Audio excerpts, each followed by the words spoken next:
নমস্কার। 2024-এর লোকসভা ভোটের ফলাফল প্রকাশিত হওয়ার পরে যখন 24-এর লোকসভা ভোটে প্রত্যেকটি লোকসভা আসনে কতটা কি ছাপ্পা ভোট হলো বা গণনাতেই বা কীভাবে কি কারচুপি হলো, এই সমস্ত বিষয় নিয়ে যখন আলোচনা হচ্ছে, তখন 2024-এর লোকসভা ভোটের ফলাফল নিয়ে আরও যে বিষয় সামনে আসছে তা হল পশ্চিমবঙ্গের তৃণমূল সরকারের সময়কালে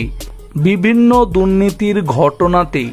যে সমস্ত তৃণমূলের মন্ত্রী বিধায়কেরা গ্রেপ্তার হয়েছে, তাদের বিধানসভা কেন্দ্রে তৃণমূল কতটা কি ফলাফল করল, তৃণমূল আদেও কি সেই সমস্ত বিধানসভা কেন্দ্রে পিছিয়ে থাকলো নাকি এগিয়ে থাকলো, সেটাও বর্তমানে পশ্চিমবঙ্গের রাজনীতিতে অন্যতম গুরুত্বপূর্ণ প্রাসঙ্গিক বিষয় হয়ে দাঁড়িয়েছে। যেমন আপনারা প্রত্যেকে জানেন, শিক্ষা নিয়োগ দুর্নীতি কাণ্ডে তৃণমূল সরকারের প্রাক্তন শিক্ষামন্ত্রী পার্থ চট্টোপাধ্যায় বর্তমানে জেল হেফাজতে রয়েছে। আর এই পার্থ চট্টোপাধ্যায়ের বিধানসভা কেন্দ্র বেহালা পশ্চিম বিধানসভা আসনে তৃণমূল 2024-এর লোকসভা ভোটে কি ফলাফল করল, এটা বর্তমানে অন্যতম আলোচ্য বিষয় হয়ে দাঁড়িয়েছে। ইতিমধ্যে আপনারা খবরে আশা করি এটাও জেনে গিয়েছেন, শিক্ষা নিয়োগ দুর্নীতিকাণ্ডে নতুন করে ইডি পার্থ চট্টোপাধ্যায়ের নামে আরও বেশ কিছু সম্পত্তি অ্যাটাচ করেছে। এখন এই সমস্ত দুর্নীতির ঘটনা নিয়ে যখন সামাজিক যোগাযোগ মাধ্যম থেকে শুরু করে খবরের চ্যানেলে প্রত্যেক দিন টিভির পর্দাতে আলোচনা হচ্ছে, তখন এই সমস্ত দুর্নীতির ঘটনা কি আদৌ পশ্চিমবঙ্গের সাধারণ জনগণের মধ্যে কোনো প্রভাব ফেলতে পারছে, নাকি পশ্চিমবঙ্গের জনগণের যে চিন্তাধারা আগেও ছিল ঠিক সেই একই চিন্তাধারায় দাঁড়িয়ে আছে, এটাও অন্যতম গুরুত্বপূর্ণ প্রশ্ন হয়ে দাঁড়িয়েছে। যদি 2024-এর লোকসভা ভোটের ফলাফলের নিরিখে কলকাতা দক্ষিণ লোকসভা আসনটি দেখা হয়, তাহলে এই কলকাতা দক্ষিণ লোকসভা কেন্দ্রের অন্তর্গত 7টি বিধানসভা আসনের মধ্যে অন্যতম বিধানসভা আসন হল বেহালা পশ্চিম বিধানসভা কেন্দ্র,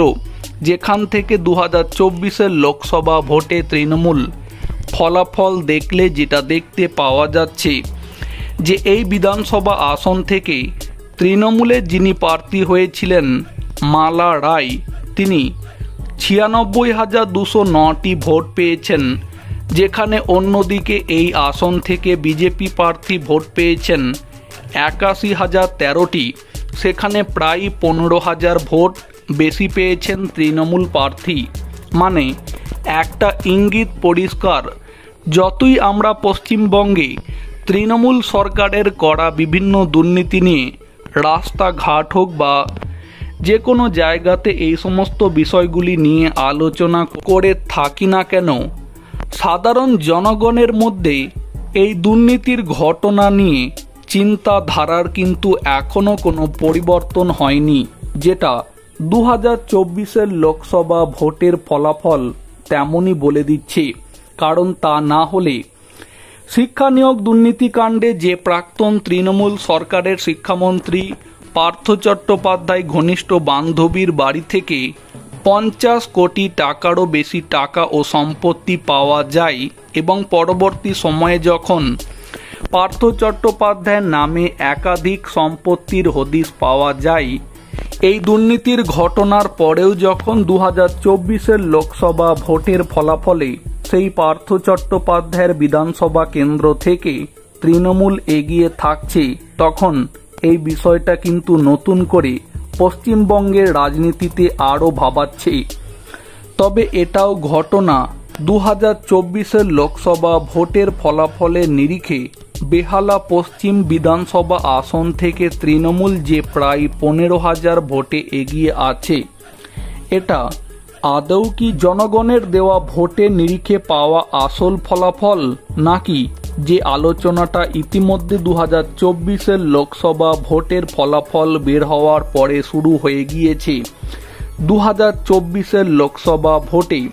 অনেক বিধানসভা আসনেই তৃণমূল ছাপ্পা ভোট দিয়েছে এবং যেখানে পারেনি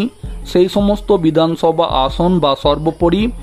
সেই সমস্ত লোকসভা আসনে তৃণমূল ভোট গণনার দিনে গণনাতে কারচুপি করে ভোট ম্যানিপুলেট করে জিতে নিয়েছে। সেই রকম কিছুই কি ঘটেছে যে কারণে এই বিধানসভা কেন্দ্র মানে বেহালা পশ্চিম বিধানসভা আসনে যেটা দেখতে পাওয়া যাচ্ছে যে তৃণমূল দুর্নীতির পরেও সেখান থেকে প্রায় 15,000-এরও বেশি ভোটে এগিয়ে আছে। এটা কি তেমনই কিছু ঘটেছে? তো প্রিয় দর্শক বন্ধু, এই বিষয়ে আপনাদের কি মতামত থাকছে সেটা কমেন্টে জানাতে পারেন। ভিডিওটিকে সম্পূর্ণ করে দেখার জন্য অসংখ্য ধন্যবাদ।